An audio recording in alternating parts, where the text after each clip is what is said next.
Tämä on Kilpajuoksu aikaa vastaan. Teknologiayhtiö Siemensin podcast, jossa keskustellaan siitä, miten yritykset ovat ratkoneet kestävän kehityksen haasteita. Suomalaisen maatalouden päästöt eivät ole paljonkaan laskeneet vuosiin ja yksi merkittävimmistä päästöjen aiheuttajista on märehtijät. Tämä on yksi isoista ongelmista, joita meijeri- ja elintarvikeyhtiö Valio pyrkii ratkomaan. Valion vastuullisuusjohtaja Hanna Hiekkamies, kerro lyhyesti, millaisilla ratkaisuilla etsitte keinoja päästöjen vähentämiseen? No nyt kun mainitsit ton märehtijät ja alkuun, että maatalouden päästöt ei ole laskenut, niin kyllähän se näin on, että tilastollisesti kun katsotaan, niin ei ole tapahtunut oleellista muutosta. Mutta sitten kun katsotaan sinne maatalouden sisälle, niin just näiden märehtiöiden osalta, niin 60 vuodessa, eli pitkällä aikavälillä, niin 55% ollaan voitu niin kuin pudottaa sitä metaanipäästöjen määrää. Ja tämä nyt tietysti johtuu hyvin pitkälle siitä, että lehmien määrä Suomessa on vähentynyt, mutta paljon on tehty niin kuin toimenpiteitä. Tuottavuus on kasvanut ja sitten myös niin kuin ruokinnan kautta, lehmien hyvinvoinnin kautta me ollaan tosi pitkään panostettu siihen lehmien hyvinvointiin ja se on niin kuin tärkeä asia, että hyvinvoiva lehmä niin tuottaa hyvin maitoa, voi hyvin ja sitä kautta ollaan pystytty niin kuin vaikuttaa näihin metaanipäästöihin. Kyllä, siitä lehmästä se lähtee. Kyllä se sieltä lähtee. Teillä on kunnianhimoisia ohjelmia ja tavoitteita. Mennään niihin tässä jaksossa. Selvitetään, että miten näitä märehtiöiden tuottamia päästöjä saadaan vähennettyä ja miten Valio ylipäätään yrittää torjua ilmastonmuutosta ja rakentaa hiilinieluja. Minä olen juontaja Noora Mattila. Tervetuloa kuulolle.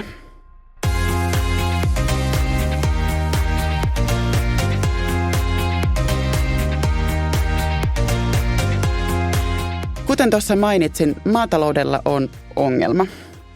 Suomen päästöt on vuodesta 2005 lähtien vähentynyt kaikilla sektoreilla maataloutta lukuun ottamatta. Vuonna 2020 maatalouden päästöt oli yhteensä 14% Suomen kasvihuonekaasupäästöistä. Niin, miltä tämä laajempi ongelma kuulostaa, Hanna?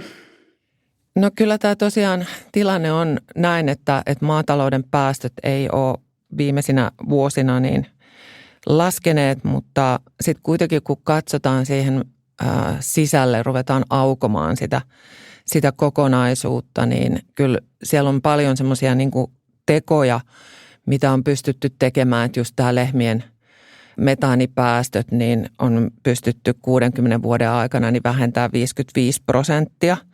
Ja se on tietysti syntynyt sitä kautta, että lehmien määrä Suomessa on vähentynyt, mutta myös sitten ollaan pystytty niin kuin sitä tuottavuutta parantamaan ja ruokintaa. Ja sitten on paljon sellaisia asioita, että mitä me nähdään, että on hyvin todennäköistä, että esimerkiksi tämä nurmiviljelyn hiilensidonta, niin sitä ei vielä pystytä näihin tilastoihin niin kuin laskemaan sisälle. Että siellä sisällä on tapahtunut paljon asioita, mutta sitten tilastollisesti se kokonaisuus niin ei ole laskenut juurikaan. Eli iso osa näistä jo vähennetyistä metaanipäästöistä perustuu esimerkiksi siihen, että lehmien määrä on vähentynyt Kyllä. Ja tuottavuus on kasvanut. Onko tämä tie ikään kuin, kuljettu loppuun, että nyt tarvitaan uudenlaisia ratkaisuja? Enempää ei voi ikään kuin esimerkiksi tuottavuutta kasvattaa? No me paljon panostetaan sen tuottavuuden lisäksi tietenkin lehmien hyvinvointiin. Se on hirveän tärkeä asia meille, se on hirveän tärkeä asia myös kuluttajille. Kuluttajat kysyy multa sitä aina. Ja tokihan se on niin, että kun lehmät voi hyvin, niin ne tuottaa myös hyvin. Eli siinä mielessä niin se on niin kuin tärkeä asia. Että kyllä mä sanoisin, että se tuottavuus on luonnollisesti tärkeä kriteeri, mutta kyllä me niin kuin muuta kautta sitä lähdetään nyt sitten niitä metaanipäästöjä esimerkiksi ruokinnan kehittämisellä niin vähentämään. Joo. Nämä lehmien metaanipäästöt tulee siis tästä märehtimisestä ja ihan niin kuin röyhtäilystä konkreettisesti. Joo. Miten tähän pystyy vaikuttamaan? No, meillä on ollut tämmöinen pilotti, jossa me ollaan niin kuin Atrian kanssa yhdessä niin pilotoitu tämän vuoden alkupuolella niin tämmöistä metaani-inhibiittoria, eli pieni lusikallinen lisätään niin kuin siihen lehmän rehuun ja se vaikuttaa muun muassa niin näihin päästöihin. Että tämän tyyppisiä niin kuin mahdollisuuksia on ja sitten tietysti niin on monenlaisia erilaisia teknologisia ratkaisuja nähdään tulevaisuudessa, että esimerkiksi navetassa voidaan miettiä sen metaanin talteenottoa ja hyödyttää esimerkiksi niin kuin lämmön tuotantoon tai näin, että ne on toki sitten sellaisia tulevia osa-alueita, joista en osaa vielä sen tarkemmin kertoa, mutta metaani voi ottaa myös talteen. Sanotko vielä, että mikä tämä inhibiittori siis on? No mä käytin sanaa inhibiittori, se on niin kuin metaanin estäjä, eli kyllä täytyy myöntää, että se on tietynlainen semmoinen lisäaine, mitä sä hippusen lisäät siihen ruokintaan, mutta se ei vaikuta mitenkään niin kuin siihen lehmän hyvinvointiin muuten kuin, että se vähentää sitten metaanipäästöjä. Tosiaan maidon tuotannossa ylivoimaisesti suurin osa päästöistä, yli 90%, syntyy alkutuotannossa eli maitotiloilla ja lehmät tuottaa erityisesti tätä metaania. Miten iso ongelma lehmien tuottama metaani on valiolle? Onko tämä suurempi asia teille kuin vaikka hiilidioksidipäästöt? Metaanipäästöt on toki iso asia. Ja sen verran nyt, kun meidän tilastoinnit ja laskenta on tarkentunut, niin se tiloilla syntyvä päästömäärä on 80 ja 90 prosenttien välillä. Ja metaani tosissaan on iso osuus, mutta kyllä me kokonaisuudessaan katsotaan sitä niin kuin tavallaan tasetta, sitä hiilipäästöjä.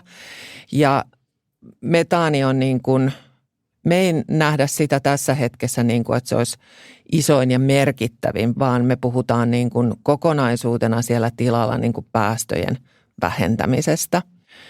Ja se tehdään niin kuin monta kautta, että maaperä on luonnollisesti se yksi iso asia ja siihen me keskitytään hiiliviljelyn kautta.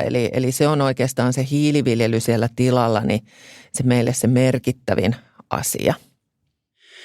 Niin, teillä on siis muun muassa tutkimushankkeita, mutta minkä verran valiolla on työkaluja puuttua siihen, mitä siellä tuottajatiloilla tapahtuu tai miten siellä säädellään päästölähteitä? Onko se, kuinka paljon se on sitten niin kuin ihan viljelijän tuottajan käsissä ja minkälaista teidän yhteistyö on näiden päästöjen suhteen? Meidän yhteistyö on tosi tiivistä ja ehkä tosiaan on niin kuin tarve muistuttaa tässä, että valiohan on maitotilallisten omistama. Maitotilalliset omistaa meidät osuuskuntien kautta, eli me ollaan osuustoiminnallinen.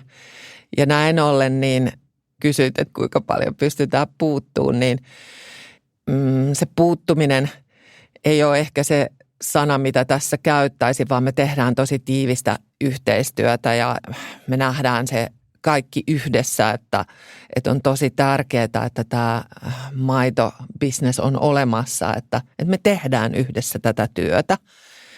Ja näin ollen niin hiiliviljelykoulutukset on yksi, mitä me ollaan järjestetty jo tässä varmaan 4 vuotta.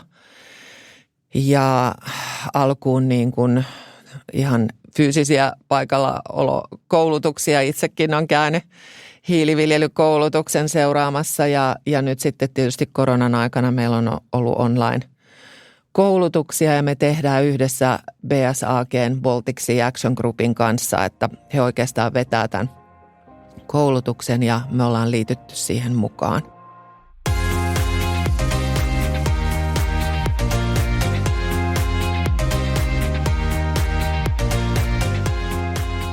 Mikä on Valion suurin kestävän kehityksen kysymys tällä hetkellä?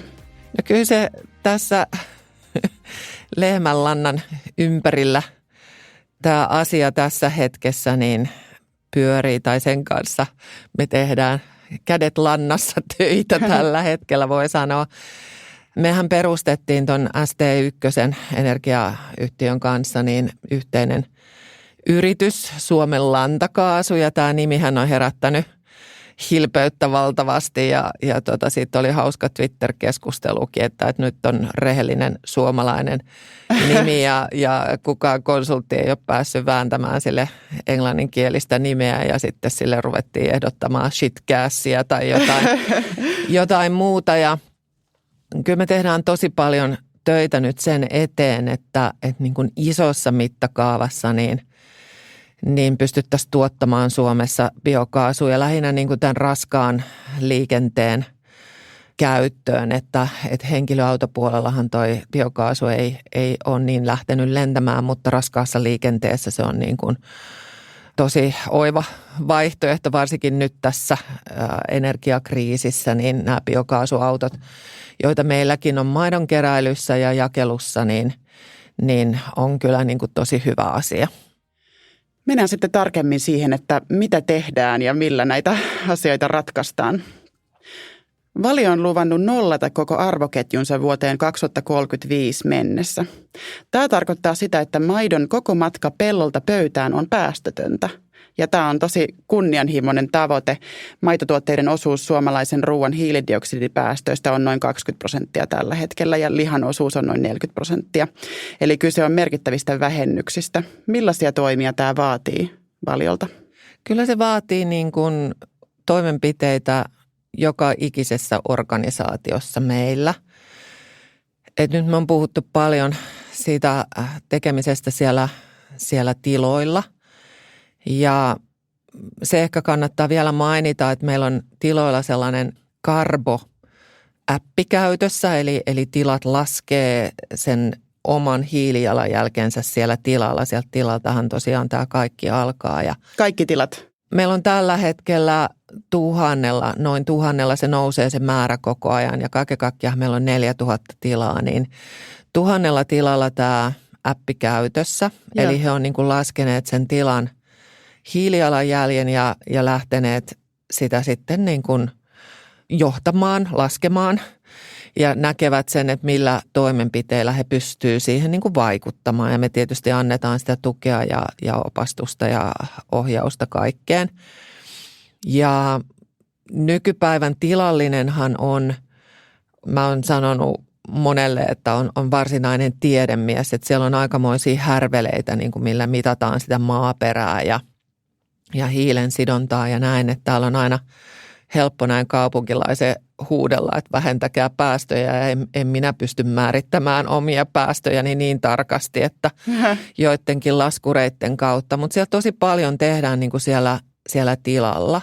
Osaatko sanoa jonkun aika konkreettisen esimerkin, jos ajattelee ihan sellaista tavallista maitotilallista. Se katsoo äpistä, että nyt on niin kuin liian korkealla päästöt, niin mikä on esimerkiksi joku asia, minkä hän voi tehdä? Tai tarjoako se äppi sitten jonkun niin kuin ratkaisun? Tai? No siellä on ehkä niin kuin konkreettisia on esimerkiksi, että me ollaan kehitetty tämmöinen siemenseos just siihen hiilen sidontaan. Eli sitten kun sä käytät sitä, se on myös nimeltään karbosiemenseos, niin kun sä käytät sitä siemenseosta, niin se sitoo enemmän hiiltä maahan. Ja mäkin olen oppinut, että semmoiset kasvit, kuten apila esimerkiksi, jolla on isot juuret, pieni kasvi, mutta isot juuret, niin niiden juurien kautta niin esimerkiksi apila sitoo paljon hiiltä maahan. Ja nämä siemenseokset on yksi asia, mistä on tullut nyt tosi suosittuja ja me ollaan laajennettu sitä sarjaa ja niillä sitten pystyy siellä tilalla niin sitä maaperää juuri hallitsemaan. No sitten tilalliset on omaan käyttöön perustaneet myös tämmöisiä niin kuin pieniä biokaasulaitoksia, eli just hyödyntää sitä lantaa, syntyvää lantaa ja käyttää sitä niin kuin energiana sitten oman tilan käyttöön. Ja meillä on monella, tai sanotaan, että niitä on joitain kymmeniä.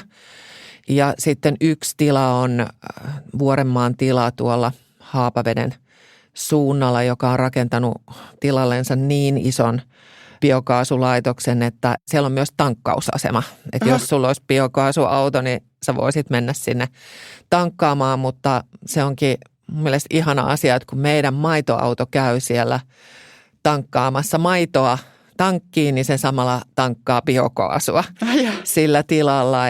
Eli tämän tyyppisiä niin kuin konkreettisia ratkaisuja niin siellä tiloilla on tehty. Kyllä. Missä tällä hetkellä mennään tuon tavoitteen saavuttamisessa, että oltaisiin täysin päästöttömiä vuoteen 2035 mennessä? No kyllä tässä niin kuin alkuvaiheella vielä ollaan, mutta me ollaan sitouduttu tuohon science-based targettiin ja tiedä onko se kuinka tuttu, mutta että se on siis tähän Pariisin ilmastosopimukseen liittyvä tämmöinen initiatiivi, joka sitten edellyttää, että yritykset, jotka haluaa siihen sitoutua, niin 1,5 asteen lämmön nousun sisälle, niin tekemään niitä toimenpiteitä. Siinä on myös 2 astetta, mutta me ollaan sitouduttu siihen tiukempaan, eli 1,5 asteen. Ja se on meille vähän niin kuin sellainen välietappi, koska tämä sitoumus on 2030 mennessä, niin siinä kohtaa me ollaan nähty, että meidän päästöt on niin kuin tällä vauhdilla niin vähintään 60% pienemmät ja sitten 2035 niin ollaan nollattu, että sitten me kiihdytetään vauhtia ja päästään sinne nollaan. Toki täytyy myöntää, että meillä on pieni gäppi siinä laskennassa vielä, mutta me luotetaan siihen, että teknologiakehitys on niin suurta, että me löydetään uusia teknologioita, että sitten ne muutamat prosentit kiritään siellä lopussa niin uusilla teknologioilla, että meillä on niin kuin tarkka laskenta tässä taustalla, miten me seurataan, mutta 13-15 vuoden sisällä niin tulee tapahtuu sitten paljon. Joo.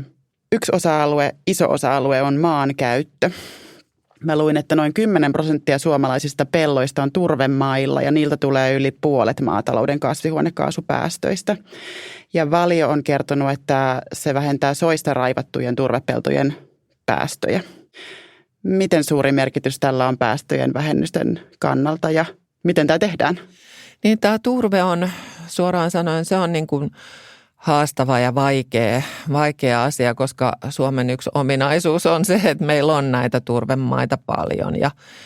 Ja tosissaan, että turvepellot on aikamoinen päästölähde ja nehän on siis syntyneet entisistä soista tai tämmöisestä suometsistä, jota on raivattu. Me halutaan löytää erilaisia ratkaisuja tähänkin, niin kuin hallita niitä turvemaiden päästöjä. Ja siinä mielessä niin me nähdään se, niin kuin, että se on haastava asia.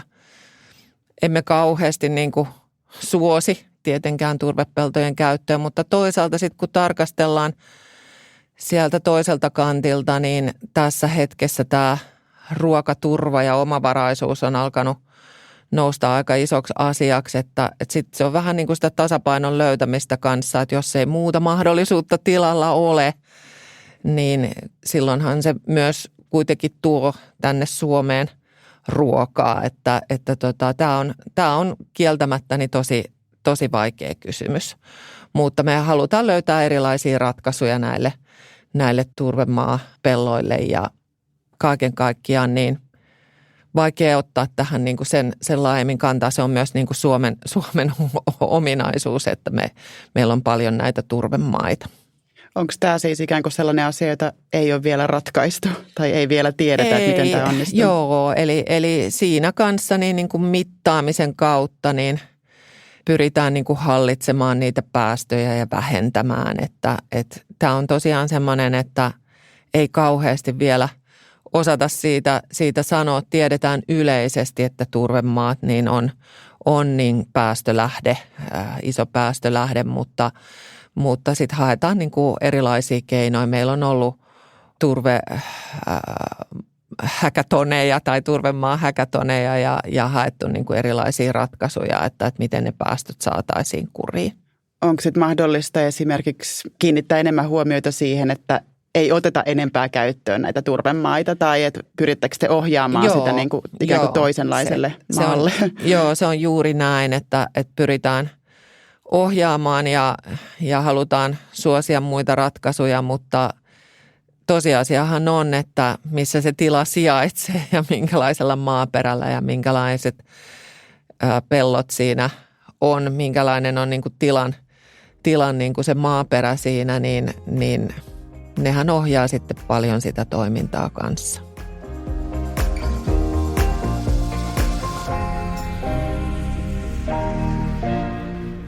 No me ollaan puhuttu paljon tässä maidosta ja maidon tuotannosta, mutta itse asiassa maidon kulutus on laskenut Suomessa tasaisesti vuosien ajan. Luonnonvarakeskuksen mukaan Suomessa maitoa juotiin viime vuonna 96 litraa henkeä kohden, vuotta aikaisemmin 2 litraa enemmän ja 50-luvulla Suomessa juotiin vielä yli 350 litraa maitoa vuodessa per henkilö.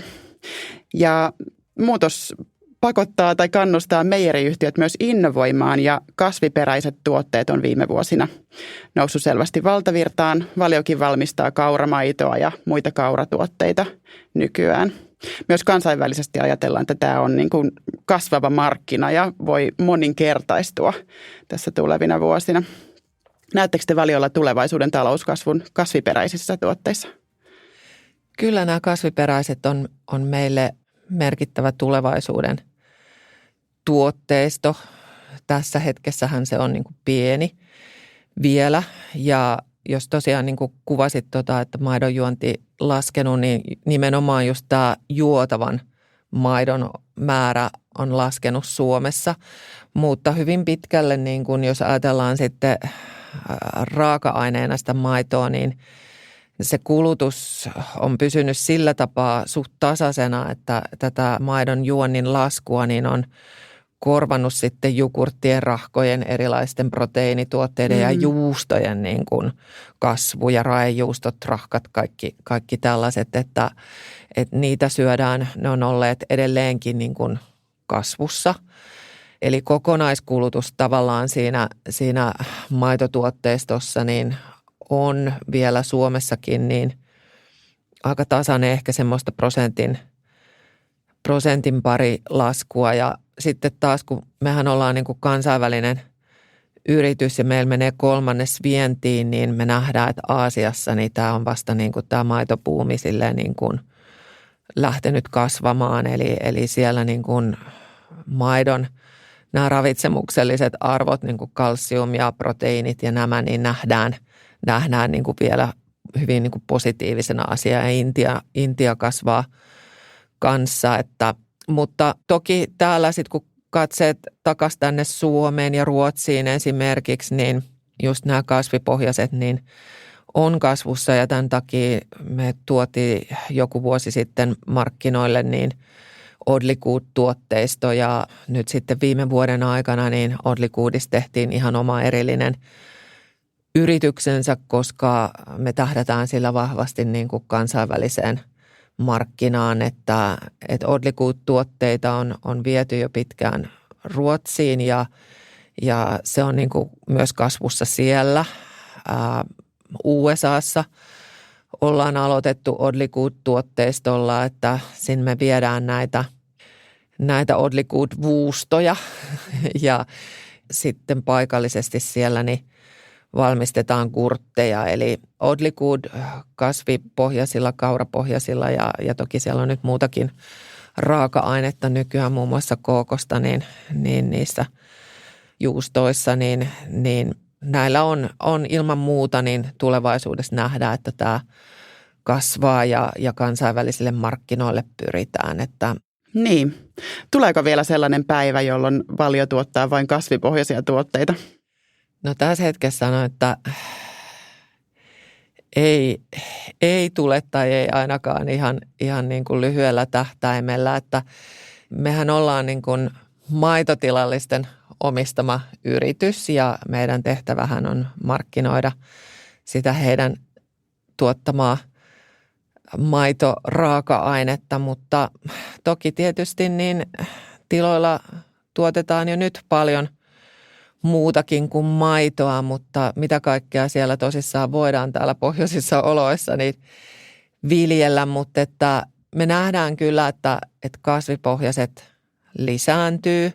Sitten meillä on tosi vahva tutkimus- ja tuotekehitys, niin me tutkitaan tämmöistä solumaataloutta, eli laboratoriossa tuotettua maitoa ja tämän tyyppistä. Olen kuullut, että USAssa on jo, että ilman lehmää tehtyä maitoa, mutta kyllä me nähdään tämä niin kuin, että lisänä, että myös maitoa niin kuin tarvitaan ja halutaan käyttää ja että tämä on niin kuin nämä uudet raaka-aineet on tavallaan niin kuin ratkaisua siihen, että maailman väkimäärä kasvaa ja nyt suuri keskustelun aihe on se, että miten ruoka riittää. Ja varsinkin tässä sen jälkeen, kun Venäjä hyökkäsi Ukrainaan, niin on alettu puhua tosi vahvasti niin kuin ruoan riittävyydestä, ruoan saatavuudesta ja täällä Suomessa niin omavaraisuudesta. Viimeksi viime viikolla presidentti Niinistö nosti tämän omavaraisuuden keskusteluun ja puhui siitä, että ruokaa täytyy pystyä tuottamaan Suomessakin enemmän, jos tarve vaatii. Ja näin olemme nähdään, että nämä kaikki tämmöiset uudet ratkaisut, niin nämä tulee lisänä, että kyllä varmaan tietyssä määrin maidon kulutus, maitotuotteiden, jos ajatellaan sitä kokonaisuutta sisältäen just kaikki nämä niin kuin rahkat, juustot ja niin edelleen, niin laskee Suomessa, mutta kokonaisuutena niin en todellakaan voi nähdä, että se niin kuin lähitulevaisuudessa niin voimakkaasti hiipuisi, vaan kaikki uudet ratkaisut tulee siihen rinnalle. Kyllä. Valio on myös parantanut tehtaidensa ja kiinteistöjensä energiatehokkuutta. Esimerkiksi Seinäjoelle hankittiin muutama vuosi sitten 4 megawatin kattilalaitos, jonka ansiosta tehtaan hiilidioksidipäästöt vähenee noin 15 000 tonnia vuodessa. Siellä siis poltetaan puupohjaista biopolttoainetta ja kattilalaitos tuottaa lämpöä tehtaalle. Miksi te päädyitte itse asiassa biopolttoaineisiin eikä uusiutuviin energialähteisiin? Olisiko tuulivoimalla voitu täyttää sama tarve? Eilen just keskustelin meidän energiapäällikön kanssa, niin tämähän on koko ajan sitä kokonaisuuden hallintaa, että meillä on kuitenkin useita tehtaita Suomessa, niin koko ajan tietysti mietitään, että mikä sopii sen tehtaan käyttöön, mikä on saatavuus sillä alueella ja sitten tietenkin niin kuin hinta. Eli kun me lähdetään esimerkiksi investoimaan näihin energiaratkaisuihin, niin nykyään meillä on vahvasti tämä vastuullisuusnäkökulma siinä mukana. Mutta sitten itsekin puhun, että kestävä kehitys on myös oltava taloudellisesti kestävää. Ja sitten näitä energiaratkaisuja haetaan niin kuin sen tehtaan näkökulmasta, että mitä on saatavilla, mitkä on ne mahdollisuudet, mitä voidaan siellä tehtaassa käyttää ja mitä se maksaa. Ja tuulivoima on toki hyvä, mutta että eilen energiapäällikkömme niin muistutti mua ja sanoi, että se on kuitenkin aika epävarmaa, että sen tehoa ei ole saatavilla aina. Ja tämä oli mullekin niin kuin taas tämmöinen uusi aha-elämys, että se ei olekaan niin selkeää, että täällä tuulee ja sitä energiaa siitä saadaan. Eli nämä on aina aika niin kuin mä sanoisin kompleksisia niin kuin ratkaisuja. Ja nyt sitten varsinkin kun me nähdään niin kuin kuluttajinakin, että mikä tämä energiahinta on ja mitä me maksetaan niin kuin sähköstä, että kuinka sähkön hinta on noussut, niin nämä on aina niin kuin monen tekijöiden summa, mihin niin kuin päädytään. Tullaanko vielä semmoiseen tilanteeseen, että Valion tehtaat lämpenee sillä lantakaasulla?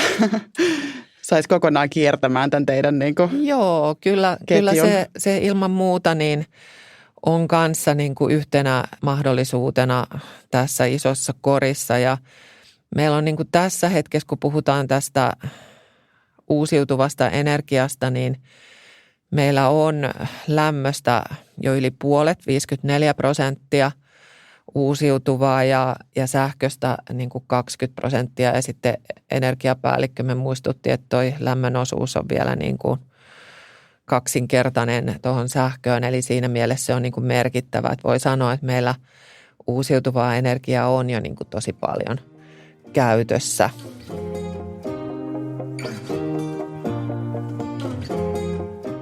Lopuksi otetaan osio nimeltä Vastuullinen valinta.